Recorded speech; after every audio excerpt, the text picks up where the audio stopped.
Boşuna bize "We are the best" demiyorlar. Biz boş yere "We are the best" diye bağırmıyoruz. Bunlar tarih sayfalarında yerini alan gerçekler arkadaşlar. Biz kimseye hava atmıyoruz. Biz kimseyi hor görmüyoruz. Biz kimseyi küçük görmüyoruz. Ama biz gerçekten tam bir Avrupa takımıyız veya milletin iddia ettiği gibi oyuncular maç seçiyor. Neyse, We Are The Best yayınında öğlen tekrar sizlerle beraberiz arkadaşlar. Bugün daha umutluyuz, daha güzel bir gün yaşıyoruz. Neden? Barcelona'yı eleyebileceğimizi, bakın eledik demiyorum, eleyebileceğimizi gördük. Bunu gördük. Bunu kuşlar da gördü. Bunu federasyon da gördü. Hatta abartıyorum. Bunu dünya gördü. Dünya medyası bunu konuşuyor ve İspanyol basını gerçekten basın basın Barcelona'ya laf sayıyor. Adım adım geriye koşarak gidiyorsun Barcelona diyorlar.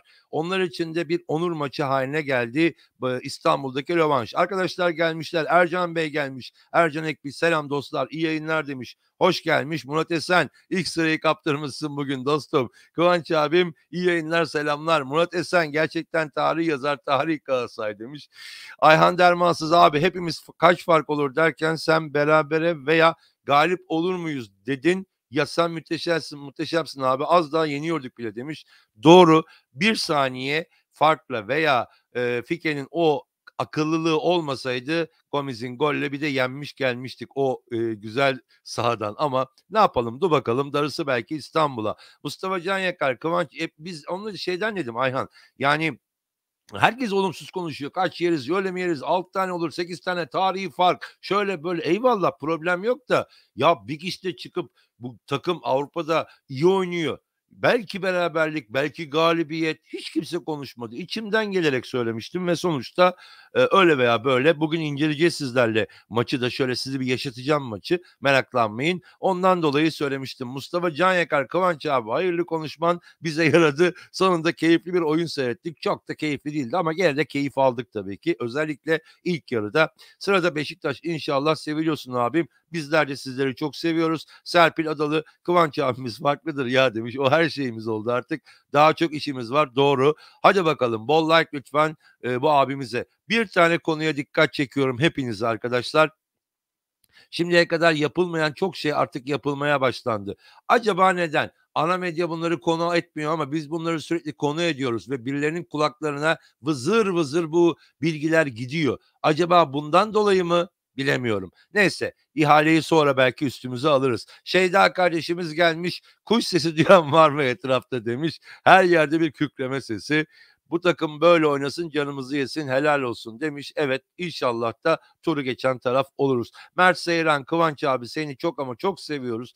O sevgi bizden dostlar. Bunu unutma, iş yerine gizlice takipteyim abim demiş. Eyvallah. Servet Dinsoy, bu kadar yayıncı içinde bir tek sen beraberlik veya galibiyet olursa şaşırmayın dedin. Abi acayip pozitif birisin. Seni tanımak şereftir. Saygılar. Bol like lütfen.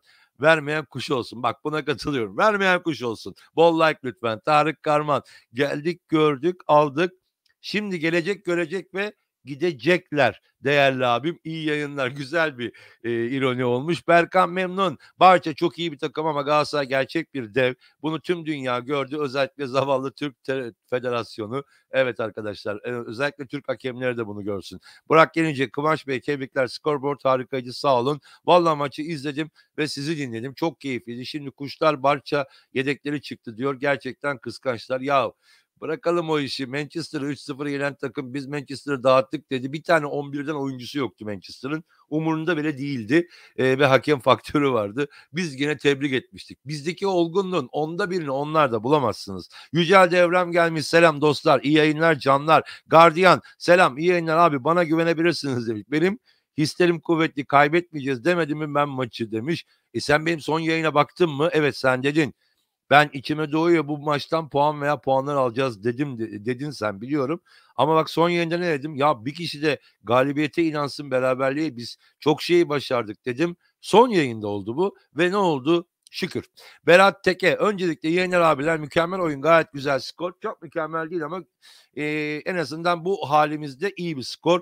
Ama Napolyon düştü, çok güzel bir konuya değinmiş. Napolyon düştüğü tuzağa düşmemeliyiz. Evimizde önde oynarsak adamlar fişimi çeker. Yani İstanbul'da Napoli'nin İtalya'da düştüğü tuzağa düşmeyelim. Bu takım gerçekten çok kaliteli ayaklara sahip ve her zaman bu kadar şans faktörü de bizden yana olmayacaktır. Onlar da gerçekten çok çok kötüydüler. Ve tabii Xavi'nin de tercihleri. Sağ ol Xavi. Eyvallah kardeşim. Gardiyan. Ah bir de Kerem o golü atsaydı şimdi bu yayında şenlik olurdu. Aynen öyle, bunu dünya basını da yazdı. Eğer Kerem'in şutu gol olsaydı büyük bir sürprizle karşılaşacaktı Barcelona diye. Barış Özer gelmiş, selam, iyi yayınlar. Şenol Güngör abiler merhaba. Şenol Güngör Kıvanç abi, takım senin için İzmir'e geliyor vallahi demiş. Evet, İstanbul'daki hava koşullarından dolayı bugün idmandan sonra İzmir'e veya Antalya'ya inebiliriz dediler. Ben bekliyorum, bakalım nereye gelecekler. İzmir'e gelirlerse topuk oradayım. Topuk direkt onların yanındayım. Semih Özcan ama Fatih Terim diye bağırmamı isteyen varsa bağırayım yani, o ayrı.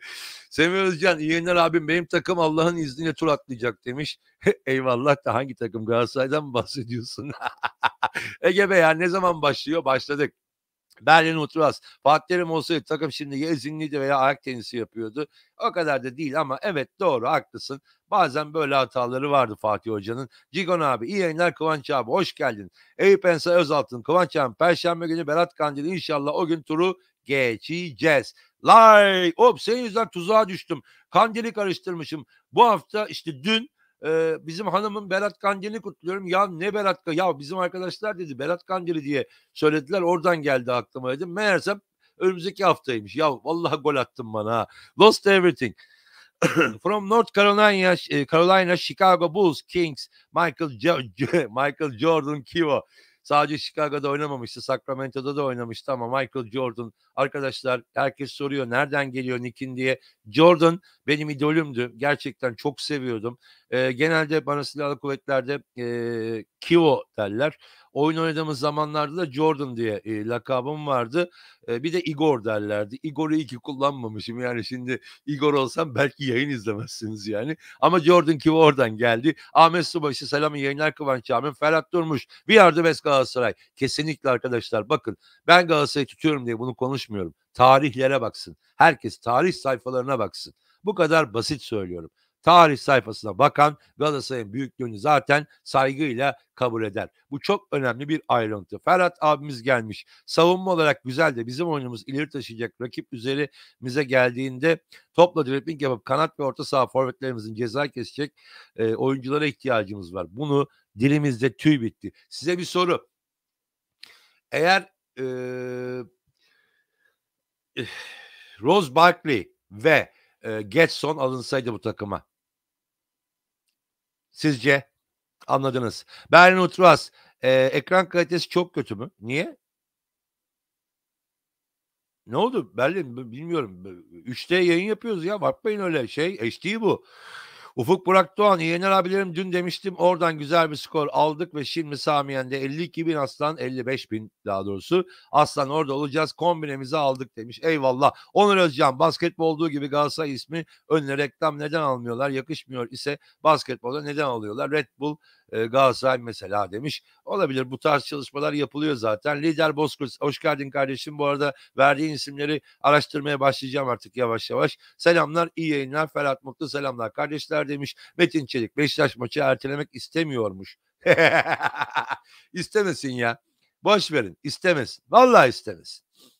Yani ne olacak onlar için? Biz ta Moskovalardan geldik. 2 gün sonra onların deplasmanına gittik ve Fırat Aydınus katliamıyla karşılaştık. Ne olacak ya? Boş verin. Biz çıkar onları da hallederiz. Yeter ki Galatasaray olduğunu hatırlasın. Bu kadar basittir. Sadık Duran, abi bu parçayı yenemezsek kimi yeneceğiz? İzmirliyim demiş. Ya dur ya. Lider Bozkurt, Kıvanç abi, Ali Sami'nin cehenneme çeviriyormuş.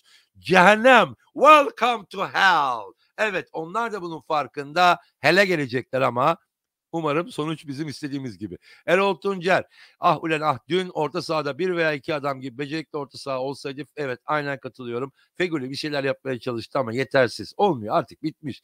Babel koştu, mücadele etti. Bazen sağ bekte onu görüyorduk. Saşa ilerideydi ama o da yetersiz. Maalesef orada orta sahada mutlaka ihtiyaçlarımız var ama bu sefer Taylan ve Berkan, teşekkürler. Ama biraz daha iyi olun lütfen. Furkan Ata, ilk maç 0-0 dedim geldi. İkinci maç 1-0 galibiyet demiştim. Helal olsun Furkan. Senin dediğin çıksın yeter ki. Altı Özer. Turu geçeceğiz. Beşiktaş'ı yeneceğiz. Abi şimdi hedefte Beşiktaş maçı var. Hiç kimse kusura bakmasın. Ben Barcelona'yı bugün isteyeceğim sizle. Onu kenara atacağım ben. Bitti. Perşembeye kadar yolu var. Şimdi hedef Beşiktaş. Ben ilk maçın intikamını mecazi anlamda almak için bu takımı sahaya çıkıp gerekeni yapmasını istiyorum. Mustafa Kanık, Gomis'in attığı gol sayılsaydı tadından yenmezdi. Ya Kerem'in attığı gol olsaydı, son anda öne attı kendini Erik ve ona çarpan top yükseldi. Yoksa direkt 90'dan giriyordu arkadaşlar. Semih Özcan geldikleri gibi giderler abi demiş. Umarım. Aslanım benim 1905. İyi yayınlar abim benim. Çok mutluyuz. Aynen, Allah yüzünüzü hep güldürsün. Serhat abi hoş geldin. Selamlar. Tarık Küçük merhabalar. Yayınlar için hayırlı yayınlar. Hiçbirimiz yani çoğumuz inanmadık ama bizi utandır Galatasaray. Bu olmalı. Eyvallah. Ferhat Mutlu abimiz gene aynı şeyi yazmış. Yücel selam demiş. Sercan Modaş iş yerine mesai bile geçiyor bugün demiş. Neden? Keyifli. Kuşlar konuşamıyor değil mi? Anılcan Kıvanç abi Taylan'ın sarı gördüğü pozisyon aynısı Pike'ye oldu. Kart göstermedi. Yani doğru, hakem ikili mücadelelerde birazcık Barcelona'ya doğru kararlar verdi ama genel olarak ortada bir maç yönetti.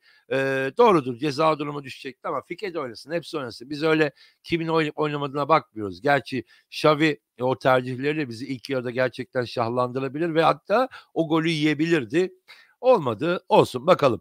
Porkeist, Kıvanç abi sen çok yaşa, canım feda olsun sana. Canım bize feda olsun. Canımız Galatasaray'a feda olsun. O takımın yoluna ölmeye hazırım ben. Var mı ölecekler? Hadi hep beraber. Kaan Yılmaz, Beşiktaşlı kardeşimiz. Selam, iyi yayınlar abi. Tebrikler Galatasaray'a demiş. Çok sağ ol kardeşim. Bir Beşiktaşlı olarak yayınlarımıza gelmen bizi onurlandırıyor. Onu net olarak söyleyeyim. Yüreğimden söylüyorum. Her zaman aramıza gel. Her zaman sohbetini yap. Her zaman takımını tut. Problem değil. Gerçekten zaten bu yaz gene bir atışacağız sizle büyük bir ihtimalle. Beşiktaş'ta Galatasaray Onyekuru için devreye girmişler. Dur Kaan. Bekle, daha yaza doğru bombalar patlayacak galiba. Metin Çelik, Al Holt bir saniye önce atsaydı topu 2-0. Yani 2-0, 1-0 sonuçta alabilirdik. Cigon abi, Galatasaray TV'de söylendi takım İzmir'e geliyor. Öyle mi? Allah! Arkadaşlar yayını bitiriyoruz o zaman birazdan ve hemen Adnan Menderes'e gidiyorum. Görüntü alabilirsem sizlere veriyorum. Ben onu bir araştırayım. Artur Özel, Sami Yen'le yine defansif oynayıp bir gol bulmak için uğraşmalıyız. Bakın, takım bir şeyler yapacaktır muhtemelen ama orada görev kime düşüyor biliyor musunuz? O sahanın dışındaki o tribünde var ya, Galatasaray'ın gerçek sahipleri var ya, bir saniye bile susmayacaksınız abi. Hiçbir tahriye gelmeyeceksiniz ve sürekli Galatasaray'ı teşvik edeceksiniz. İki maçta da, Beşiktaş maçında da, Barcelona maçında da. Çift B. Brigitte Bardot.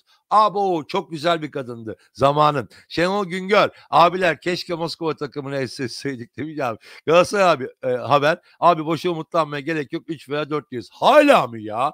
Ya yapma Allah aşkına, biraz güven. Yersek yeriz. İlk round bitti. İlk round 100 bin kişiye yakın, o kadar kişi yoktu. 80 küsür bin açıklandı resmi olarak ama biletli sanıyorum 60 küsür binmiş. Yani orada biz çıktık geldik mi kardeşim? Geldik. Biz buradan gerekeni yaparız. Sen rahat ol. Yeter ki takımını destekle. Tugay Aslan, Kıvanç Öztürk, Galatasaray Beşiktaş'ı 3-0 yener. Umarım iyi bir maç olur. Farklı galibiyet de olabilir ama umarım iyi bir maç olur. Artık ben keyifli futbol izlemek istiyorum. Batshuayi'nin keyifli oyununu istiyorum. Alex Teixeira'nın sahtekarlık yapmamasını, Vida'nın o güzel top kesişlerini istiyorum. Galatasaray'ın da aynı karşılığı vermesini istiyorum. Kaan Yılmaz, yazın yoğun oluyorum. Umarım gelebilirim yayına demiş. Her zaman bekleriz. Atemin atarken atını uk. Jordan Kiva maçı tekrarına baktım. Barcelona o kadar baskılı oynamamış. İkinci yarı biraz baskı kurdu. Biraz cesur oynarsak kazanabilirdik. Hala kazanabiliriz. Şunu gördük. Tekrar ediyorum. Barça'yı yenebileceğimizi gördük. O yüzden lütfen sabır ve destek. İnşallah. Orçun Savaş, Kıvanç abi, yapabileceğimizin en iyisi buydu. Ne da oyunu 0-0'a tutmalıyız. Pozisyonu illa bulacağız. Vedat abiniz maçtan sonra bana şu cümleyi kullandı. Kıvanç dedi. İçime penaltılarla Barcelona'yı eleyeceğiz gibi geliyor dedi.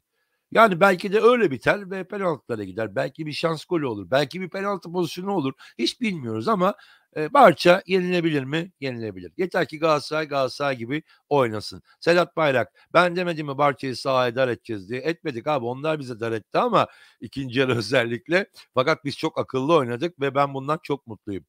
Ercan Ekmiş İzmir'e gelecek. Az önce Deniz Bilen aktardı. Eyvallah. O zaman ben takip ediyorum. Lider Bozkurt Feguli dinç bayramlarda ulti açıyor. Net gol ve asist var. Yani Berat Kandili Feguli oynar demek istiyor. Podcast abi Barça maçına gidiyorum. 11 anonsunda Torrent denince terim diye bağıracağım demiş. Ya yapma bari ya. Ama duyar. Yani bağır.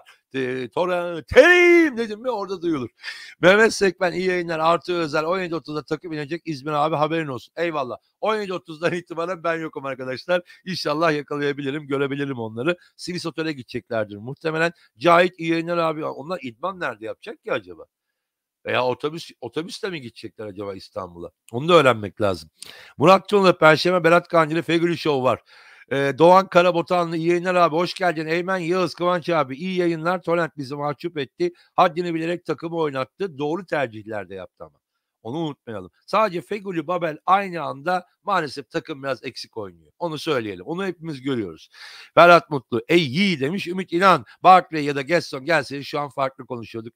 Olmadı ne yapalım artık. Berlin Ultras yok abi. Ekran kalitesi iyi. Sorun bendeydi. Düşük ayarlamışım diyor. Tövbe estağfurullah. Beni de paniğe sürükledin ya. Ercan Ekmiş sıkıntı yok. Emre Andır'ın Gesson olsaydı Samiye'ne ciddi anlamda Barça'yı yeneriz diyebilirdin diyorsun herhalde. Doğru. Ahmet Bülbül. Emre Koca da biz de zorlu fikstürden çıktık diyor. Halbuki Beşiktaş formalite gereği amaçsız şekilde çıktı. Beşiktaş Şampiyonlar Ligi'nde 2 mağlubiyetten sonra hiçbir maça ciddi çıkmadı ki arkadaşlar. Hep lige yöneldi.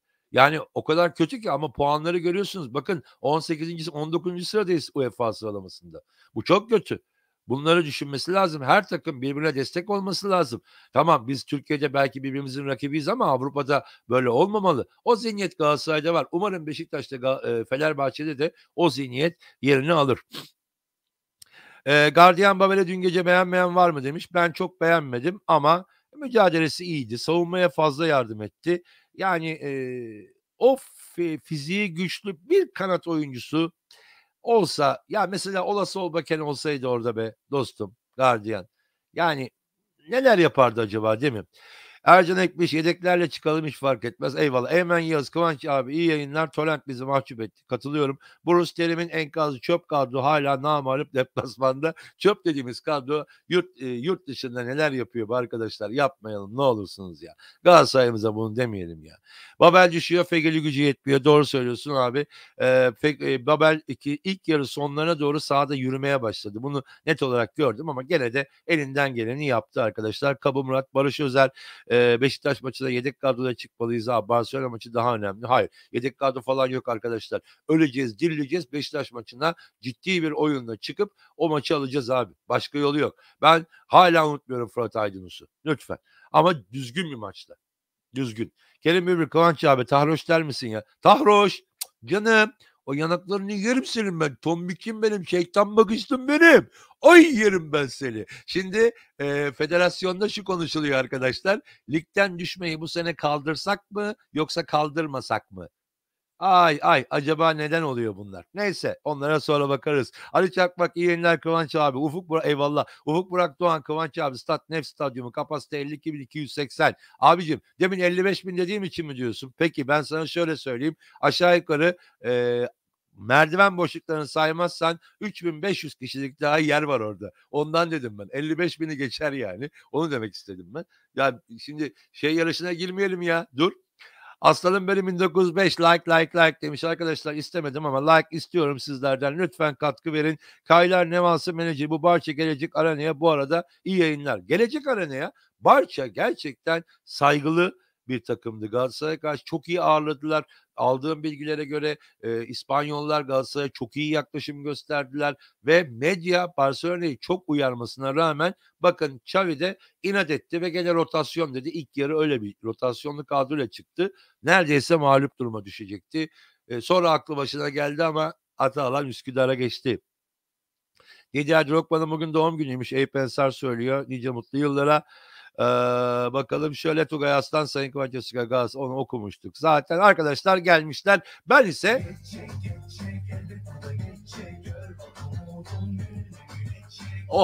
zil takıp oynayacağız o zaman.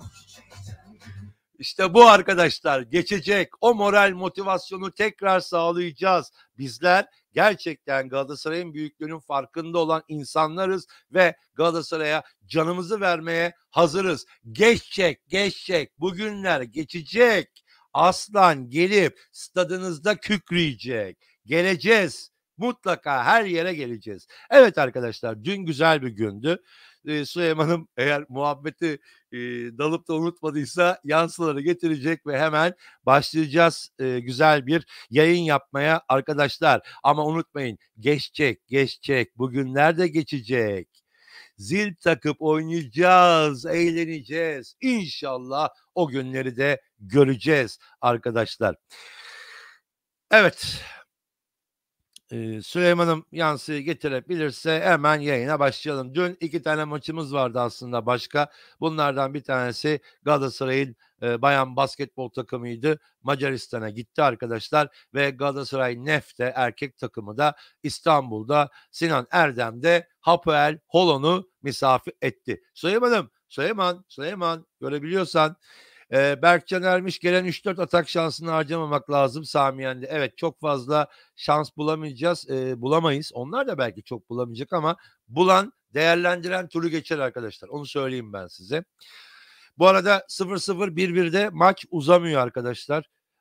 Pardon, 0-0 1-1'de deplasman takımı tur atlamıyor arkadaşlar. 0-0 1-1 veya 2-2 her neyse.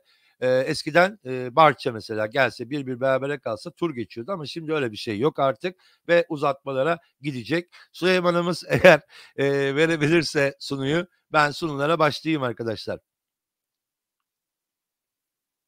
Evet arkadaşlar, dün Macaristan'a gitti Galatasaray bayan takımı ve Zextart'la bir maç yaptı. Bu maçtan 88-60 galip geldi. Nerede mi? Euro Cup'ta. Neden mi? Çünkü transferler zamanında yapılmamış ve özellikle Kelsey Plum gibi bir oyuncu takıma henüz katılmamıştı ve Euro Lig'de maalesef biz üst tura çıkamadık. Yani olayın özü bu. Kötü mağlubiyetler aldık. Özellikle Fenerbahçe'ye karşı bayağı kötü mağlubiyetler aldık. Dolayısıyla takım yeniden yapılandırıldı ve Kelsey Plum geldi. Daha önce Rafael Williams vardı. Onu gönderdiler. Kelsey Plum geldi. Keala Davis katıldı. Zaten Trajisnik bizim takımımızda ama dün gittiler Macaristan'da Efe'nin bazı hatalarına rağmen oyuncularımız gerekeni yaptılar. Kimler ne yaptı? Keala Davis 14 sayı attı, 4 rebound ve 3 asistle oynadı. Tina Krajisnik ise 21 sayı, 15 rebound ve 2 asistle bize katkı sağladı. Peki Kelsey Plum ne yaptı arkadaşlar? Kelsey Plum çok iyi bir oyuncu. Daha önce Fenerbahçe'de de oynamış bir oyuncudan bahsediyorum. 34 sayı, 6 rebound ve 6 asistle maçı tamamladı. Pelin Su ve diğer oyuncular da çok büyük katkı, özellikle Merve Aydın atlamayalım, katkı sağladılar. Ve ne yaptı? Galatasaray'ımız dün bize 3 tane mutluluk yaşattı. Biri yarım kaldı ama 3 mutluluğu yaşattı. Ondan dolayı çok büyük bir keyif alıyorum. Euro Cup'ta gerçekten iddialı bir ekibimiz var diye düşünüyorum. Buradan da Hidayet Türkoğlu'na tekrar seslenmek istiyorum. Şu seneye 3 yabancı kuralını bayanlarda lütfen artık bir daha bir düşün. Böyle mankafa kararlarla sporumuz ileriye gitmez. Peki Sinan Erdem'de ne oldu arkadaşlar? Sinan Erdem'de Galatasaray Nef Hapoel karşısına çıktı. İlk periyot 29-9'luk bir skoru yakalayan Galatasaray Nef maalesef ondan sonra ne oluyorsa bir durgunluğa giriyor. Eksik oyuncular da var tabii. Endur falan oynamadı. Bir durgunluğa giriyor. Bir böyle tökezleme yaşıyor.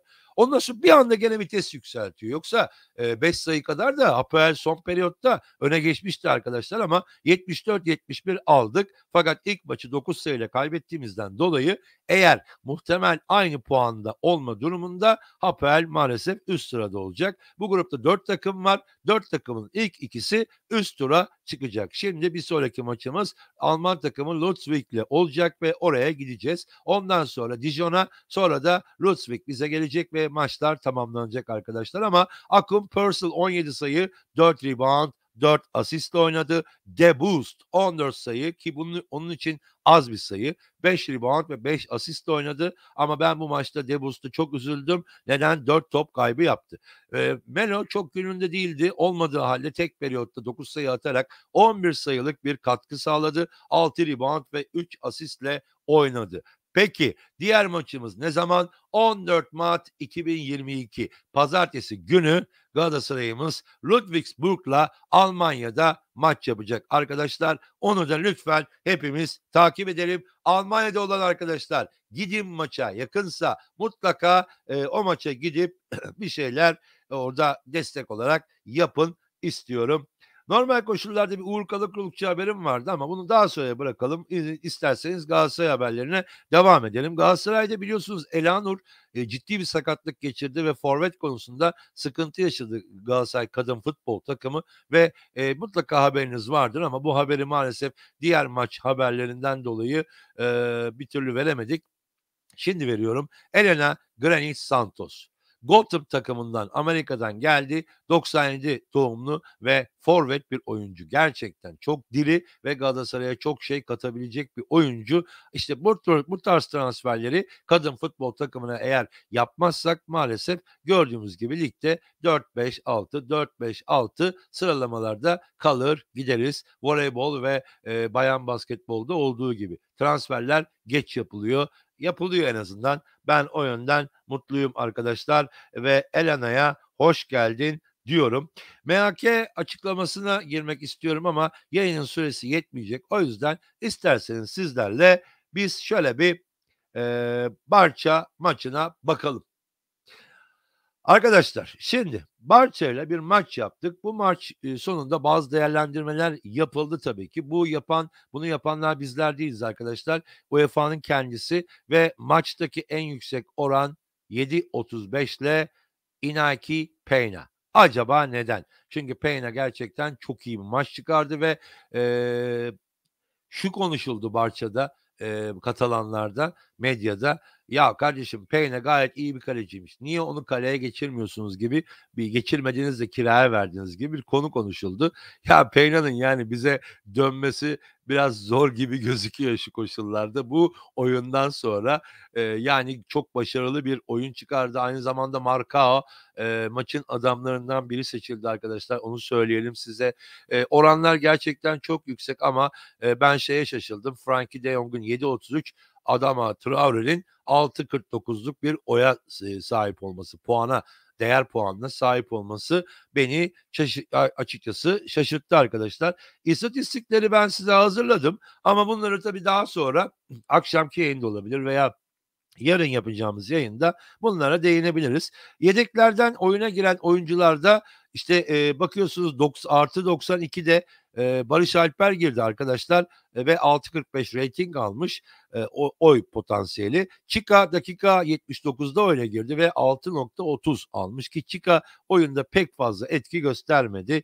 Dakika 68'de oyuna giren Emre ve Gomis'e baktığımız ise ikisi de birbirine yakın 6.40 ve 6.28'lik bir oran almışlar. Barça'da çok büyük bir yanma vardı arkadaşlar ve bu yanmanın sonucunda evet doğru Eyüp. Ukrayna'dan Türk oyuncu bir de kaleci geldi oradan. Bir kaleci bir orta saha geldi. Barça ise çok büyük bir yanmaya düştü ve hemen oyuna Luuk de Jong'u, Aubameyang'ı, Dembele'yi, Fike'yi ve Busquets'i alarak oyunu dengelemek istedi. Maçta ikişer sarı kart görüldü. Bunlardan bir tanesi Taylan ve Berkan ki Berkan'ınki bence çok çok komik bir sarı karttı ama yapmasaydı iyiydi. Jordi Alba ve Memphis Depay da diğer sarı kart görenler arkadaşlar. Şimdi biraz maçı hatırlayalım mı? İster misiniz? O maç hakkında biraz konuşalım. Maçtaki en yüksek reyting alan Marka hemen her pozisyonda araya atılan toplarda cansiperane mücadele verdi ve her topu kesmeyi başardı. Kişisel olarak da bireysel hata yapmadı. Bu da tabii ki takıma olumlu bir etki yarattı arkadaşlar. Gördüğünüz gibi daha ilk dakikalarda ara topunda bir gaflette bulundu Galatasaray savunması ama Marka o gaflette bulunmadı ve gitti. Arkadaşlar çok güzel bir temasla topa dokunmasını ve kaleye vurmasını engelledi oyuncunun ve topu kornere gönderdi. Ben Marka'ya ayrı bir parantez açıyorum burada. Ali Çakmak arkadaşlar chatte tartışmayalım demiş. Ne oldu, tartışma var mı? Yok, yapmayın ya. Chatte tartışma yok. Herkes birbirine destek olmalı arkadaşlar. Bizim mutlu olmamız gereken, birbirimize destek vermemiz gereken bir dönemden geçiyoruz. Yani Torrent şu an teknik direktörümüz. Gördüm şimdi. Torrent'e bir şekilde, Torrent'te olmasa bile takıma hepimizin destek olması gerekiyor. Ha, sene sonundaki ne karar verilir bilmiyorum. Torrent'i gönderdik deseler üzülür müsünüz? Valla ben üzülmem. Ama devam ediyoruz deseler de eğer bu şekilde oynatacaksa abi sorun yok. Bizim bilmemiz gereken şey, sizler Galatasaray taraftarısınız ve farklısınız. Hepiniz el ele kol kola girerek bu takımı destekleyeceksiniz. Yapmanız gereken en önemli şey bu. Birbirinize lütfen destek olun arkadaşlar. Evet. Eyvallah Ersin kardeşim. Şimdi ikinci pozisyonda burada gerçekten çok ürktük. Bir faul yapıldı. Bu Berkan pozisyonuydu yanılmıyorsam. Ve Memphis Depay'la Jordi Alba topun başındaydı arkadaşlar ve öyle güzel bir frikik kullandı ki ve burada da bizim önlem alarak Sasha Boye'nin barajın arkasında abi Depay vuruyor mu diye sorduğunu düşünüyorum. Ama barajın arkasında yerini almıştı. Çok güzel bir serbest vuruş kullandı ama unuttukları bir şey vardı. Kalede artık bir aslan var. Kim o? Inaki Peña arkadaşlar. Muhteşem bir uçuşla şurada gördüğünüz gibi 90'a doğru, neredeyse falso olup 90'a doğru girecek olan topu çıkardı ve Galatasaray'ın umutlarının dimdik ayakta kalmasını sağladı. Ve burada bir kusur daha söylemek istiyorum arkadaşlar. Ben şunu anlamadım. Bunu gerçekten pozisyonları izlerken siz de bakın. Barajda Nelson'la Mustafa Muhammed yan yanayken birdenbire neden açıldılar? Ben bunu anlamadım. Yani açılmamaları ve bulundukları yerlerde barajı kaleci kurdurduğunda aynı anda yükselmeleri lazım. Altta zaten geçerse diye Saşa bekliyor. Yükselmeleri lazım ama onlar yükselmek yerine yana doğru kaçarak burayı daha net açtılar. Ben bunu açıkçası anlamadım. Bir hata mıydı? Bilerek mi yapıldı? Acaba şu olmuş olabilir mi? Peyna tam vuruşu anında önümü açın ben topu görebileyim mi dedi. Bilmiyorum ama bana çok sıkıntılı bir durum geldi. Süleyman Umudov Azerbaycan'dan selam abi. İnşallah turu geçerik demiş. İnşallah o günleri görürük kardeşim. Yani ben buradaki şu ayrılmayı anlamadım ama gene de ne olursa olsun Peyna'nın bu muhteşem kurtarışı akşam İspanyol basınında da bu bayağı bir konuşuldu. Acaba bunu Stender kurtarabilir miydi veya Neuer bu topa ne yapardı diye gazeteciler birbirleriyle tartıştılar. Onu da söyleyeyim arkadaşlar. Vedat abi de gelmiş, iyi yayınlar diyor. Bu arada arkadaşlar tekrar söylüyorum. Bizim bir yaptığımız bir çekiliş vardı. Bu çekilişte şu an yayında olan Ercan Ekbiç, Hakan GS ve Ercan Kolak çekilişte Galatasaray Store'dan 500 liralık hediye çeki kazandılar.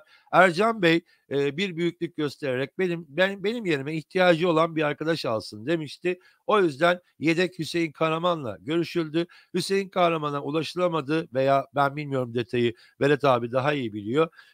Olmadığı için de ikinci yedek Tahsin Can'a bu hediye kaldı arkadaşlar. Hakan, Ercan Kolak ve ikinci yedek Tahsin Can'a Galatasaray Store 500 liralık hediyemiz gönderilecek ama biz de irtibat kurmalarını istiyoruz arkadaşlar. İbrahim Toprak gelmiş. Kıvanç Bey bence az abartı var. Çok top sektiriyor. Ne olursa olsun Muslera olmalı. Doğru ama bu maçta çizgiyi de terk etti. Pozisyonlarda da refleksleri çok iyiydi. Bak getireceğim. Çok güzel pozisyonlar aldım size. Gerçekten Penya diye okunuyor.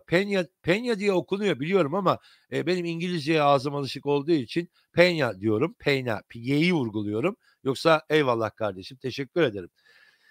Hatta şey vardı hatırlarsınız, Real Madrid'de oynayan bir L-U-L-L diye ismi olan bir oyuncu var. Onu hepimiz yanlış telaffuz ediyorduk. Bir ara şeye geldi, spikerin yanına, "Benim adım o değil." dedi. "Böyle söyleyeceksiniz." dedi. Neymiş? Yul diyeceksiniz. L-L-U-L-L diye geçiyor ve ilk L'ler Y olarak okunuyor. Yul diye söyleyeceksiniz. Ve diğer pozisyon, işte maçın bence kırılma anlarından birisi. Kerem kendi kaptığı topla hızlı bir atağa kalktı arkadaşlar. Hızlı atakta hemen karşısına Dest geldi ve ona yardıma Erik de geldi. Ancak ikisini birden ne yaptı biliyor musunuz? "Hocam ben gidiyorum, siz orada takılın." dedi. Bu çocuk ikisini de geçti ve ceza alanına doğru geldi. Bu sefer karşısına De Jong geldi ve burada da tekrar karşısına özür dilerim, burada Erik de gelmeye çalıştı ve Mustafa Muhammed de arkada boştu. Aslında Mustafa'ya da bir top verebilirdi ki Feguli de kaçıyordu. Kaleye vurmayı denedi ki çok net gördü kaleyi ve kale vuruşu da arkadaşlar mükemmel bir vuruştu. Eğer önündeki Erik'e çarpmasaydı bu top resmen 90'a yakın bir yerden içerideydi ve muhteşem bir pozisyon yaşamış olacaktık. Gördüğünüz gibi Galatasaray evet çok fazla savunma yaptı ama gerçekten arkadaşlar Avrupa'da farklı oynuyoruz ve Kerem bence sahadaki Adama Traore'yi bir kenarıya belki biraz ayırabilirim ama birçok oyuncudan çok daha iyi katkı sağladı. Bu çocuk çok fazla piyasa yaptı arkadaşlar, onu size söyleyeyim. Berlin Ultras Beşiktaş maçına yedek kadroyla çıkma taraftarıyım demiş. Ya şöyle bir şey var. Barça'ya elenirsek deriz ki ya Barça'ya elendik ama Beşiktaş'tan mutlaka rövanşı almamız lazım. Yedek kadro belki rotasyon bir iki oyuncu. Ha mesela şey yapabilir Berlin. Babel'le Fegüli'yi rotasyona sokabilir Torrent. Bak ona tamam derim, bir şey demiyorum yani. Evet arkadaşlar şimdi pozisyonlar tabii devam ediyor. Memphis Depay normalde maça forvet çıktı. Biz ne bekleriz forvetten? En önde takımdan gelen ortalara vuruşlar yapması ve gol araması değil mi? Adam kanatlardan içeri zor girdi. Hep kanatlardaydı ve her pozisyonda takımı zorladı. France 95 Kerem Fegoli'ye verse onu geçtiği an müthiş olurdu ama vurması da normal, ben de vururdum. Ben de vururdum ama verse daha net bir pozisyondu. Kabul ediyorum. Eyüp Demirel bence çok heyecanlı oynadı. Takım ama güzel direndik. Yapılan top kayıpları bunu belli ediyor. Avrupa'da 12. adamımız direkler gene bizi korudu. Olsun ya, problem yok. Evet doğru. O pozisyonu getireceğim. Bir direkten dönen şans topumuz var. O da bizim şans onların şanssız olduğu bir toptu. Berlin Ultras'ta alemsin abi demiş. Öyle. Rotasyon mu istiyorsun abi? Bak mesela şöyle yapabilir. İneka Peyna. Cem'in dediği gibi söyleyelim. Peyna sen yoruldun çık. Bu maçta Muslera oynasın. Babel, Feguli sizler çok koştunuz. Dinlenin. Sizin yerinize işte atıyorum Emre ile Chica sahada olacak veya Morutan sahada olacak. Al sana rotasyon. Babalar gibi olur valla. Evet diğer bir pozisyonda arkadaşlar Memphis Depay, gerçekten Memphis Depay Hollanda'da olduğu gibi Barça'da da döktürmeye devam ediyor arkadaşlar ve Sasha'nın presinden kurtulup çapraz köşeden çok net bir gol pozisyonu var. Çıkarttı. Şut çıkarttı. Gerçekten çok iyi çekti. Hatta ben bir ara korktum. Peyna çok önde gördüm. Acaba dedim ne olacak bu pozisyon? Fakat Peyna dedi ki ya Kıvanç Bey sen beni önde görüyorsun ama ben dedi aslanım aslan dedi. Oraya da kadar bir planjon yaparım dedi. Adam topu öyle bir çıkarttı ki arkadaşlar mükemmel bir top çıkartma oldu bu.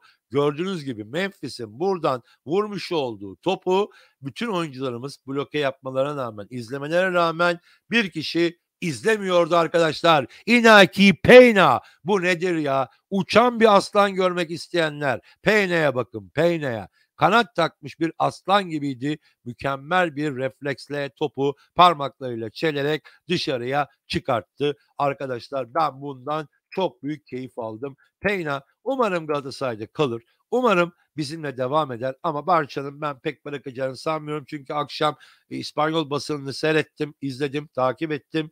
Daha doğrusu akşam derken sabaha karşı bayağı bir Peyna konusu konuşuldu arkadaşlar.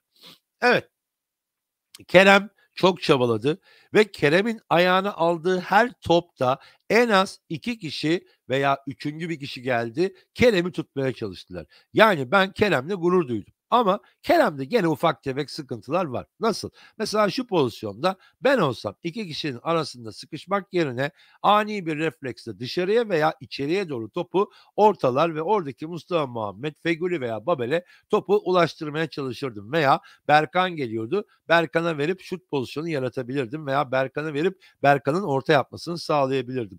Ufak çaplı kendini geliştirmesi gereken hala eksikleri olduğunu görüyoruz ama koskoca Barça Kerem'e top geldi mi kaç kişiyle savunma yapacağını şaşırdı arkadaşlar. Bunu vallahi abartı olarak söylemiyorum. İzlediğinizde muhtemelen siz de mutlaka görmüşsünüzdür. Kuş avcısı. Xavi çok güzel taktik uyguladı. İlk maç berabere bitti. Nasıl olsa rehavete düşerler, deplasmanda yeneriz diye düşünüyorlar demiş. Ya aga, yani neden böyle düşünüyorsun? Ben de sana şöyle bir şey söyleyeyim. Onlar şu anda bizden çok daha kötü moral bozukluğundalar. İstanbul'a gelecekler ve İstanbul'da Galatasaray Stadı'nın nasıl bir cehennem olduğunu dünyada bilmeyen yok.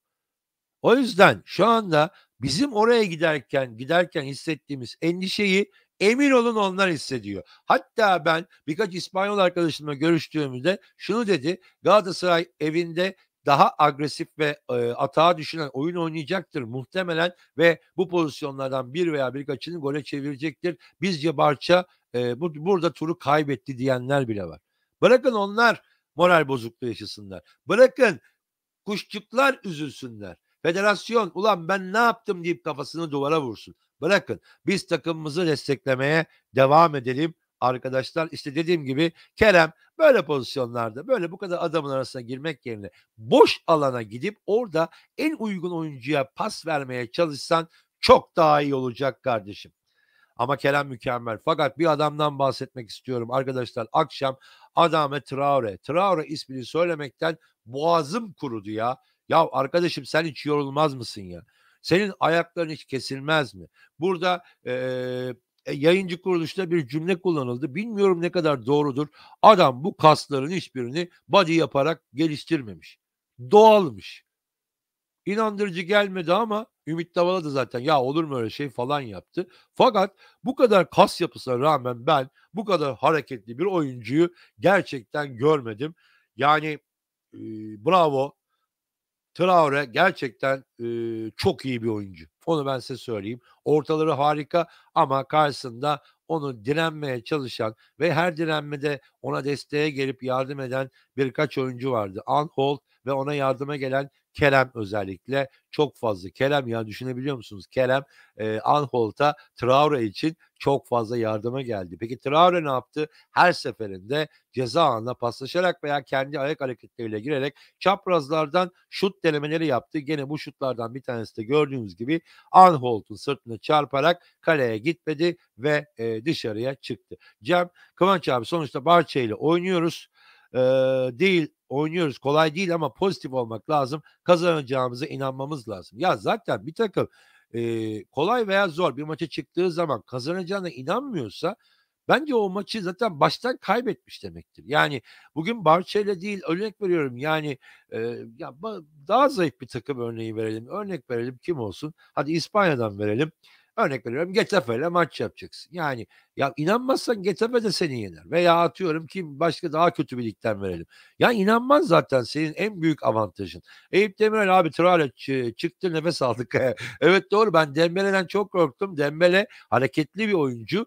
Çok kıvrak ama maalesef maçta onun adına maalesef pek fazla bir şey veremedi. Peki diğer pozisyonlarda şöyle bakalım. Yetişmezse diğer yayınlarda bunlara devam ederiz zaten. Arkadaşlar bakın Peyna, Cem Bey, Peyna çok güzel hareketlerde bulundu. Bakın bir kornerden sonra top Memphis Depay'a geldi ve Depay topu çok güzel ortaladı ve orada Busquets topu bekliyordu. Bakın okun olduğu yerde Busquets var. Peyna dikkatli, savunma dikkatli ama ben de zaten şunu anlamıyorum. Bizim savunma oyuncuları bu kadar kolay toplara neden vurdururlar bu kadar kişi arasında? Neden rahatsız edemezler onu da bilmiyorum ama Busquets'e gelen topa Busquets gerçekten güzel bir kafa vuruşu tersten ama güzel bir kafa vuruşu yaptı. Peki kalede ne vardı arkadaşlar? Kalede işte şu vardı. Bir aslan. Evet, bir aslan vardı ve bu topu elleriyle dışarıya Hüseyin Kahraman da mı hakkını devretti? Hüseyin Kahraman hakkını devrettiği için 2. yedek Tahsin Can arkadaşlar. Evet, burada Payne'a gerçekten çok güzel bir refleksle topu ne yaptı? Dışarıya gördüğünüz gibi tokatladı ve bir gol pozisyonundan daha etti Barcelona'yı ve bu pozisyondan sonra korner kullanmadan önce Busquets gitti, Payne'ın kafasına vurdu. Tebrik etti yani, öyle diyelim. Ya eyvallah Cem kardeşim. Eyvallah. Ve diğer bir pozisyona bakalım mı? Bakın çok güzel bir pozisyon daha. Traore. Traore şöyle bir oyuncu arkadaşlar. Hızlı oyuncu. Rakibi geçiyor ama geçtiğinde dikkat edin. Muz orta veya düz orta yapmıyor. Şandel orta yapıyor. Yani ortayı havadan hani havan topu atar gibi direkt oyuncuya indiriyor. Bu çok farklı bir özellik. Ben çok oyuncuda bunu görmedim. Gene burada bir hızlı atakta karşısında Kerem var. Bakın Anholt da arkada onu kesmeye çalışıyorlar ama ona rağmen Traore arkaya doğru Şandel ortayı gönderiyor. Eyvallah. Kime geliyor? Tayland'dan seken top burada Jordi Alba'ya geliyor ve Jordi Alba işte beklerin en büyük katkısı. O yüzden diyoruz sağ bekin, sol bekin en az kalecin ve forvetin kadar iyi olacak. Sağ bek ve sol bek. Niye? Ataklarda onlar ekstra oyunculardır çünkü arkadaşlar ve Jordi Alba bakın ne orta saha, ne forvet, ne kanat bir şey yapmıyor ama Jordi Alba sol bekteki oyuncu geliyor ve topun gelişini arkadaşlar çok güzel bir şekilde boşluğa doğru gönderiyor. Peyna da kontrpide kaldı burada ama şükür ki o top direği yalayarak bakın bu top direği yalayarak dışarıya çıktı. Gerçekten bu yüzden söylüyorum sağ bekin sol bekin çok iyi ve çok hızlı olmalı arkadaşlar. Anholt bu maçta elinden geleni yaptı. Sasha ligdeki kötü performansının üstüne birazcık birkaç tık daha iyiydi ve gerçekten çok iyi bir oyun oldu arkadaşlar. Adama Traore mi Gapko mu? Adama Traore ya. Adam fizik olarak inanılmaz. İkili mücadelede omuz omuzla da kimse ona dayanamıyor. Zaten bu adama ağırdır, hantaldır. Ayı demeyecektim ha yanlış anlamayın. Dilim sürçtü. Ağırdır, hantaldır dedik ama maşallah hani bayağı bir hızlıydı. Serhat Gökmen, Kıvanç abi Barcelona oyuncuları kısa. Bizimkiler uzun çok daha ettim havadan oynasınlar diye demiş. Leader Bozkurt. Olur mu? Onların hava hakimiyeti çok iyidir. Bak bir de Fike geldi. Sahanın hemen hemen en uzun oyuncularından bir tanesiydi. Lider Bozkurt bizi en çok yıpratan biri de Alaba abi. Adam nefes aldırmadı. Fransız 95 abi bu ortaları zamanda Manchester United'da oynayan Giggs yapardı. Evet Giggs. Bir de Scholes vardı. Scholes da fena değildi o bölgede. Bir ara teknik direktörlük de yaptı biliyorsunuz. Bunlar gerçekten çok iyi ortalarda arkadaşlar. Bu arada Cem 207 kişi izliyor. 116 like var arkadaşlar. Lütfen like atalım. Emeğe saygı demiş. Emeğe saygı, birbirimize saygı. Ben sizin like'larınıza çok ihtiyaç duyuyorum. Çünkü bu yayın her yerde dinleniyor ve izleniyor artık arkadaşlar. Bakın inanmıyor olabilirsiniz. Samimi söylüyorum. Federasyondan, MHK'den, diğer kulüplerden bu yayını izliyorlar. Abone değiller tabii ki. Niye abone olsun ki? Kendini deşifre etmiyor. Ama izliyorlar. Ve sürekli ben telefonla irtibata geçiyorlar. Onu soruyorlar, bunu soruyorlar. Emin olun inanmayabilirsiniz. Bunları nasıl ispatlarım size bilemiyorum. İsmi şahsı veya şeyi vererek de gösteremeyeceğim. Telif var bilmem ne var veya başka sakıncalı durumlar olabilir. Ama inanın arkadaşlar bu yayının yükselmesi, We Are The Best'in yükselmesi için sizlerin desteğinize ihtiyacımız var. Galatasaray'ın yükselmesi için de o büyük taraftarın gücüne ihtiyacı var. Arkadaşlar bunu da size aktarayım. Pozisyonlar bitmedi. Şimdi burada ben bir pozisyonda bazı pozisyonlarda hata yaptılar. Oyunun başında mesela o ara pasında Marka kesti ya topu kornere gönderdi. Tam altı pasın önünde. Bak hadi oyunun başı dersin ama bu artık ikinci yarı. Yani burada bu hata bence kabul edilebilir bir hata değil ve cezayı kesebilirlerdi. Nursel Taş, Taylan dün bence gizli kahramandı. Taylan ve Berkan bence gizli kahramanlardı. Doğru. Çok iyiydi. Like attım. Herkes like atsın. İyi yayınlar. Like atmaya kuş olsun. Kuş olsun. Kazım seni saymıyoruz. Vedat abi like atalım abone olalım dostlar. Kıvancı ve Süleyman'ın emeklerine saygı. Hepimizin emeğine saygı. Herkes birbirine saygı duyarsa ne kaza olur, ne bela olur, ne sorun çıkar, ne o yukarıdaki olay savaş olur. Ben askerim bunu diyorum ya. Benim işim savaşmak ama diyorum ki savaşmayın arkadaşlar. Öbürünü söyleyemem. Bayanlar var aramızda. Eğlenin, gezin, dolaşın. Onu diyorum ben size. Sevinin, gülün. Evet, Ahmet Bülbül Beşiktaş erteleme talebini reddedecekmiş. Kewell boşuna dememiş. Doğrudur. Reddetsin. Önemli değil arkadaşlar. Bizim ölümüz Beşiktaş'a yeter. Yeter ki biz oynamayı isteyelim. France 95. Busquets ve Pique girdikten sonra direkt pasla çıkamadık. Doğru, haklısın. Ama öyle bir direkt pasla çıktık ki gol attık ve gol sayılmadı. Niye? Pique'nin zekası. Nursel Taş, Taylan, evet doğru. Mehmet Selek, abiler iyi yayınlar, jimnastik maçına yedek kadroyla çıksınlar. Aman ya, bunu dillendirmeyin ne olur. Vedat Erol, adama Traore soranlara ödem diyormuş. Bu arada Vedat abi, Adana Traore bir konudan şikayetçiymiş. Sıvı yağ miktarı, fiyatları çok arttı. Benim yağ ihtiyacım var diyormuş. Yağlıyormuş ya kendini. Ya ne diyeyim, artık bir şey diyemiyorum. Serhat Gökmen, Traore gerçekten kaliteli oyuncu, Van Aanholt'un başı döndü. Aynen öyle, ama bir konuda takdir ederim. Aanholt elinden geldiğince savundu ve gerçekten Traore'yi hemen hemen etkisiz hale getirdi ve Kerem gibi bir oyuncu oraya gelip ona takviye etti. Ben korktum bir ara. Anholt yoruldu. Onun yerine Ömer'i sokayım diyecek diye vallahi korktum. Ömer'le Traore, düşünebiliyor musunuz? Abi müsaadenle topa dokunabilir miyim? Bir dakika kardeşim, daha ceza alanı orta yapacağız. O zaman orta yap, sonra dokunurum. Yani çok üzüldüm ama Allah'tan Anholt maçı tamamlayabildi arkadaşlar. Evet, burada, bu kadar boş bırakılıp De Jong'un bu şutu rahatlıkla vurması beni rahatsız etti. O yüzden bazen kademe hataları yapılıyor. Buradaki hata, bizim stoperlerde veya beklerde değil de asıl buradaki hata şurada gördüğünüz Berkan'daydı arkadaşlar. Yani Berkan, özür dilerim, şöyle yapayım. Berkan biraz daha yakın giderek oraya, önüne geçerek topun, çekilmesini, şut çekilmesini engelleyebilirdi diye düşünüyorum. Ama burada genelde Barcelona şöyle yapıyor. Şut çekmek yerine Traore'yi ceza alanına sokmaya çalıştığı için herhalde Galatasaray'ın aklında öyle bir şey yapacaklar diye bir düşünce vardı ama direkt kaleyi görünce De Jong direkt şutu çıkardı, ve Allah'tan Peyna yerindeydi ve topu çok iyi bloke etti arkadaşlar. Hakan Yüzer, iyi yayınlar Kıvanç abi. France 95. Resmen şunu gördük. Dün bizim kadro pozisyon pas oyununa yatkın değil ama defans ve geçiş oyunu ise tam bizlik. Kesinlikle katılıyorum. Dün bir şey daha gördük. France 95 Barcelona'yı eleyebileceğimizi de gördük ama bir şey daha gördük.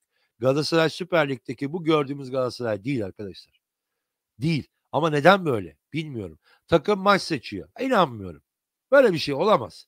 Ama görüntü, yurt dışında alınan sonuçlar ve oyun, Türkiye'de oynanan oyun ve alınan sonuçlar, kıyasladığın zaman da bu sonuç çıkıyor ama benim buna inanmak içimden gelmiyor. Ali Çakmak, Kıvanç abi, Savaş Bey'in sevinin. Yağmur hoş geldin abi demiş. Serhat Gökmen abi, Gomis'in golü sayılmalıydı. Adamın ya uzundan değil, adam komple yani komple adam offside'deydi. Göstereceğim şimdi. Kırkpınar'da ikinci el temiz yağ dostum demiş. Evet abi de ya. Yani bilemiyorum. Bir de sormak lazım. Adama Traore, sen hangi yağ kullanıyorsun? Çiçek yağı mı, zeytinyağı mı, mısır özü yağı mı? Onu da kullanmak, işte bilmek lazım. Bilemiyorum. Yani şey yaparım ben olsa. Yani yağ sökücü vardır ya. Fıs fıs fıs fıs. Ben de onlardan sıkarım, sivrisinek ilacı gibi. Çıkarım savunma yaparım abi adama. Olacağı budur yani. Sen yağlı mısın? Ben de spreyliyim. Geldim aga derim. Yani onu bir şekilde savunurum ama Traore'yi izlemek keyifti arkadaşlar. Bir atak daha ve gene Traore arkadaşlar ve gene bu sefer Anholt'un yanında Berkan savunma yapıyor. Gerçekten bu çocuk çok hareketli, çok iyi bir oyuncu. Fiziği inanılmaz. Bakın, Rusya'da oynuyordu. Ayrıldı mı şu an bilmiyorum. Hulk vardı. Hulk'a hayrandım. O fizik nedir be kardeşim? Ve o fiziğe rağmen gerçekten çok hareketliydi. Bu adam Hulk'u da, hani bildiğiniz Hulk'tan bahsetmiyorum. Oyuncu Hulk'tan bahsediyorum. Yeşil Dev Hulk değil yani. Hani bu adam Hulk'u da yarıda yan yana koysanız Hulk böyle sönük balon gibi kalır. Emin olun, o kadar kaslı ve yapılı bir çocuk ve doğaçlama dedi ya. Yani ben bodybuilding yapmadım dedi. Ben şaşırdım. O zaman bir tek şey sorarım. Bu adamın acilen kan tahliline sokulup hazır kas yapıcı ilaçlar kullanıp kullanmadığını öğrenmek lazım. Çünkü inanılmaz. Yani ben bu adama toslasam muhtemelen beton bir duvara çarpmış gibi sersemler ve yere yığılırım gibi geliyor. Ancak çok iyi bir kıvrılma ve kaleyi gördüğü anına bir şut çekti. Kaleye isabet etmedi ve bu da Barcelona adına kaçan bir pozisyon oldu arkadaşlar. Evet, 2'nci el temiz yağ varmış Kırkpınar'dan. Lider Bozkurt gene, bence Beşiktaş maçında Beknaz veya Hamza'ya şans verilmeli demiş. Ben bu genç oyunculara neden şans vermiyorlar bilmiyorum ama Campos, Pascal ve Torrent başkanla görüştüklerinde genç takımdan bazı isimlerin profesyonel yapılması konusunda, bir fikir, ortak bir fikre varmışlar diye duyduk. Ne kadar doğru göreceğiz. Bilal Kalkan beyler, Peña ligi basınca ligin başında gelseydi şimdi kaçıncıydık sizce demiş. O da olabilir. Muslera hiç sakatlanmasa kaçıncıydık? Bu da olabilir. Ama sonuçta bazı aksaklıklar oldu. France 95 kardeşimiz abi doğru söylüyorsun da misal Konya maçında böyle defans geçiş oyunu sergilesek herkes eleştirir. Hatırla Alanya. Doğru sen koskoca Galatasaray'sın. Böyle mi oynanır? Ama o da bir gerçek arkadaşlar. Bizi ileriye taşıyan şu anda yegane oyuncu var. Kerem. Kerem'in alternatif oyuncusu yok şu anda. Yani ileriye biz taşıyabilecek oyuncu yok. Pulgar alındı. Ağza bir parmak bal. Yani taraftar sussun diye alındı belli. Adamı zaten beğenmiyorlar ve kesinlikle de eğer ellerinden gelse para ödemeden sözleşmeyi feshetmek istiyorlar. Dolayısıyla bir bizim orada ileriye topu götürebilecek orta sahaya çok acil ihtiyacımız var ama bilemiyorum. Serhat Gökmen Hulka Minero'da oynuyor. Oraya mı gitti? Şu an 5 maçta 6 gol attı demiş Serhat. Teşekkür ederim kardeşim. Herkesi takip edemiyorum. Ne yapayım? Şenol Güngör abi Süper Lig'de kimse senin üzerine gelmiyor. Sen onların üzerine gidiyorsun ve arkada boşluklar kalıyor. Zaafımız evet doğru ama şöyle bir şey de var. Deplasman maçlarında onlar senin üzerine geliyorlar. Aynı taktiği uygulayabilirsin. Ha sahanda bunu uygulama. Pozisyonları sen yaratmaya çalış. Sen onu abluka altına al ama deplasman maçları örnek veriyorum Hatay maçı, Alanya maçı, Konya maçı bunlar uygulanabilir yani ve bundan dolayı da kimse yadırgamamalı. Çünkü Galatasaray takımında bir rahatsızlık, bir sorun var. Bu sorun hocadan mı kaynaklanıyor, oyunculardan mı kaynaklanıyor onu bilmiyoruz ama bu taktik olabilir diye düşünüyorum. Hiç kimse de bunu hor görmesin. Şu an Fenerbahçe ne yapıyor zannediyorsunuz? Fenerbahçe'nin oyununa baksanıza. Ablukaya mı alıyor? Kapanıyor. Atakları kanatlardan forvetlere taşımaya çalışıyor. Onların da forvetlere bak Allah aşkına Berisha, Serdar. İkisini de al Galatasaray'da yedekte Halil'in bile yedeği yapmam yani. O kadar kötü forvetler. Bana göre benim düşüncem. Efe Tener Kıvanç abi Rize'nin Rizespor'un başkanı prosuna bir şey söylesene bir zahmet abim adamsın. Genelde prolar biliyorsunuz söndürürsünüz sigaraları söner. Pro sönmez. O 2 nefes çektikten sonra proyu kaybediyor. Nereye koydum diyor. Acaba nereye koydum? Soğuk su lazım, soğuk su. Neyse, Musa Eren bir pozisyonda boyaya çıkarken topu kaptırıyor fakat geriye bile gelemiyor. Ne oldu buna demiş. Doğru söylüyorsun. Ben de anlamıyorum. Boya bazen böyle aksaklıklar yapıyor ama Barcelona maçında belki bir veya iki kere oldu bu. Çok fazla bu aksaklık yaşanmadı. Boya gene elinden geldiğince katkıyı sağladı arkadaşlar. Serhat Gökmen takımımız Beşiktaş maçı için federasyona erteleme başvurusu yapmış. Evet yaptı ama Serhat biraz evvel konuştuk. Büyük bir ihtimalle Beşiktaş ertelemeye hayır diyor. Haşim Çakır ilk yarı asıl sağ transferi neyse ikinci yarı Pulgar transferi aynı oldu. Kof yani. Maalesef öyle arkadaşlar. Şu pozisyonları bitirelim de akşamleyin de olmazsa değerlendirmeleri yaparız. Evet Barcelona açısından arkadaşlar en şanssız pozisyonu getirdim. Gerçekten bizim için yürekleri hoplatan çok şanssız bir pozisyondu bu. Nasıl gelişti? Gene arkadaşlar kimin ismi? Adama Traore topu aldı. Karşılarında Anholt ve Kerem vardı. Berkan ve Kerem vardı. Ve Anholt da yardıma geldi ama Adama Traore orada Berkan'ı ve Kerem'i çok rahat geçti. Geçtikten sonra bakın ne yaptı? Şandel bir ortayla gene havan topu mermisi atar gibi bizim defansın ortasına hoppa gönderdi. Orada sanıyorum buradaki Torres rövaşata kalkarak vurmak istedi ama tam olarak rövaşata için ayağına topu oturtamadı ve burada Saşa pozisyonunu kaybetti. Nelson da Saşa'nın geride olduğunu görüp yardıma geldi ama gecikmişlerdi. Ne oldu peki sonra? İşte bu oldu. Rövaşatada ayağına çarpan top gitti De Jong'un ayağına geldi. De Jong burada vurmadı. Ayağına çarptı arkadaşlar. Vursa böyle bir şey olmaz ve ayağına çarpan top da geldi bizim direğe çarptı. Direkten sekti. Peyna'nın kucağına geldi. İşte bu pozisyon. Bu bence Barcelona'nın maçtaki en tehlikeli pozisyonuydu ve gerçekten arkadaşlar hop oturup hop kalktık bu pozisyonda. Baktım ofsayt de yok. Net bir pozisyon. O yüzden şans anı diyebiliriz. Dakikalar galiba 67-68'lerdeydi bu ama güzel bir pozisyondu ve gerçekten sanıyorum hepinizin bir kalbine inmiştir burada. Hakan Yüzer, Kıvanç Albim, sol bekin yedeği, sağ bekin yedeği, orta saha bir Fernando, Lucas, Gedson tarzı oyuncu alınması gerekirdi. Onu geçtim, forvetin ve kanatların yedeği olması gerekirdi. Ah Burak Başkan, ah. Aynen öyle. Kerem'e bir şey olsa oraya gidersin, Babel'i koyarsın. Artık Arda'yı koyamazlar veya işte sağ tarafta Morutan'ı eklersin. Barış Alper var falan filan. Hadi gene bir şeyler yapıyorsun. Ama sol bekte Anholt'a bir şey olsa, şu maçta diyelim Anholt olmasaydı, düşünsenize ya, hayal etsenize. Traore'nin karşısında Ömer Bayram. Abi nightmare, yani Freddy'nin kabusları gibi bir film izlerdik. Onu söyleyeyim. Hele savunması bu kadar kötüyken Traore gibi yapılı, fizikli, ayaklarına hakim, çevik bir adam Ömer'i ne yapardı biliyor musunuz?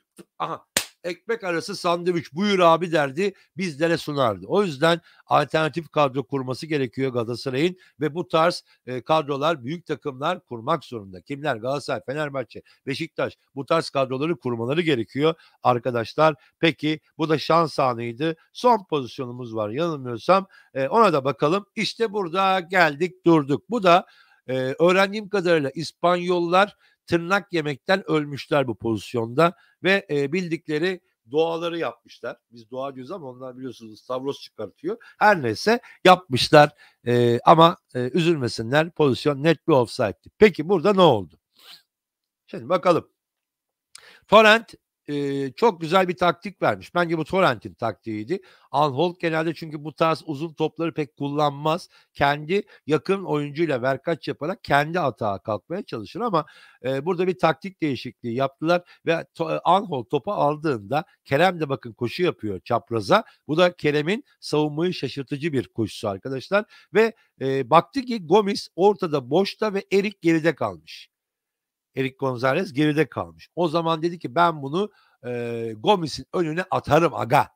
Attı da ama ya bir tık erken atsaydın da şu golün keyfini yaşasaydık be ya. Attı. Nasıl attı? Şöyle bir attı abi. Gomis al topu git dedi kaleye, ne yaparsan yap dedi. Çok da güzel gitti Gomis ve gittikten sonra da ne yaptı arkadaşlar? Bakın, hoppa! O da Mark Steiner'e dedi ki hocam sen şöyle bir yat, ben şuradan vuracağım, gol olacak dedi. Orada arkadaşlar çok mücadeleci oyuncular olmasına rağmen deviremediler. Jordi Alba'nın çaresizliğine bakın. Şurada hakem, yardımcı hakem bayrak kaldırmış mı diye bakıyor. Ne olur kaldır kaldır, gol geliyor yoksa diyor. Ama maalesef pozisyona geri döndüğümüz zaman arkadaşlar pozisyonun gördüğünüz gibi Fike'nin ileride olduğunu ve Gomis'in yaklaşık 2 adım önde olduğunu görüyoruz. Burada aslında Anholt topa vurmaya niyetlendiğinde arkadaşlar maçı izleyin anlayacaksınız. Fike o topu Gomis'e atacağını anladı. Ve o daha topa dokunmadan Fike hemen 2 adım öne geçti. Ve otomatikman top geldiğinde Gomis offside'da kaldı. Evet arkadaşlar, maçı kısaca size yaşatmak istedim ve maç bitti. Artık rövanş İstanbul'da. Yani şöyle bir şey oldu. Güzel bir maç başlangıcı oldu. Herkes birbirini tebrik etti. Barça kendinden emindi. Fakat asıl emin olan takımın Galatasaray olduğunu sonradan fark ettiler ve ikinci yarı bir panik değişikliği saldırısı başladı Xavi'den ve hemen Dembele'si, Busquets'i, Fike'si hepsi oyuna girmeye başladı arkadaşlar ve ellerinden geldiğince Galatasaray kalesini ablukaya almaya başladılar ama orada 11 tane aslan olduğunu ve çok iyi savaştıklarını ve Avrupa'nın Galatasaray'ın işi olduğunu Barcelona geç öğrendi ve 90+4'ü biraz geçe hakem dedi ki düt. Ne bu düt? Hocam benden bu kadar, İstanbul'da artık görüşürsünüz dedi ve maçı rövanşa bıraktı arkadaşlar. Yani anlayacağınız üzere Galatasaray deplasmanda, herkesin korktuğu bir Barça deplasmanında, bir güzel, çok güzel bir oyun oynamadı ama bence akıllı bir oyun oynadı. Akıllı oyun başkadır. Kimse, hani, bir yerde sıkışırsınız da 3 kişi size marke yapıyordur. Siz topu kaçırmaya çalışırsınız. Ne olur? Emre'nin yaptığı gibi kaptırırsınız. Dembele şut çeker, pozisyon yaratırsın. Hâlbuki öyle değil. Maldini gibi, Ramos gibi, Pique gibi. Top sıkıştırma abi. Baskı mı var sende? At taça. Onun gibi. Bunu da öyle düşünün. Sen çok formda olan bir Barça'ya karşı Barcelona'da 90.000'e yakın seyirci önünde maç yapacaksın ve sen çok kötü durumdasın. Moral motivasyonun dipte. O yüzden, hocaya da çok fazla güvenin yok. Böyle oyunlar gayet normal. Peki Nefarena'da ne olacak? Nefarena'da bir kere 52.000 55.000 arası seyirci oraya gelecek. Cimbom Galatasaray sesleriyle o stadı inletecek. Oranın gerçek bir cehennem olduğunu Barcelona'ya yaşatacak. Ama önce kim yaşayacak bu cehennemi? Beşiktaş Jimnastik Kulübü. Arkadaşlar, bugünkü yayınımızı yavaş yavaş sonlandırıyoruz. Akşam olur muyum olmaz mıyım bilmiyorum, işlerim var ama 17.30'da eğer Galatasaray İzmir'e inecekse onu bir şekilde takip etmek istiyorum. Bakalım ulaşabilir miyiz kendilerine? Yayına katıldığınız için çok teşekkür ediyorum. Like atmayı, abone olmayı lütfen unutmayın. Bunlar hep söyleniyor ama sizler de unutuyorsunuz ya. Bunu kabul edin. Yani bazı arkadaşlar var, izliyor, dalıyor, gidiyor, like kalıyor orada. Ondan sonra ya unuttum diyor. Mutlaka diyenleriniz vardır. O yüzden böyle arada bir tekrar ediyoruz. Süper Chat, Süper Sticker destekleriniz olursa da bu kanaldan size gerçekten güzel hediyeler ve sizleri mutlu edecek şeyler gelecek. Ben hepinize yayına katıldığınız için çok teşekkür ediyorum ve çok sevdiğimi söylüyorum. Gerçekten çok farklıyız. Bizler Galatasaraylıyız. Galatasaraylı olmak bir onurdur, bir şereftir. O şerefin farkında olan herkesle bu yolda yürümek üzere saygılar, sevgiler arkadaşlar. Görüşürüz. Günlerden Cimbom günü, pazartesi günü çok şey daha var.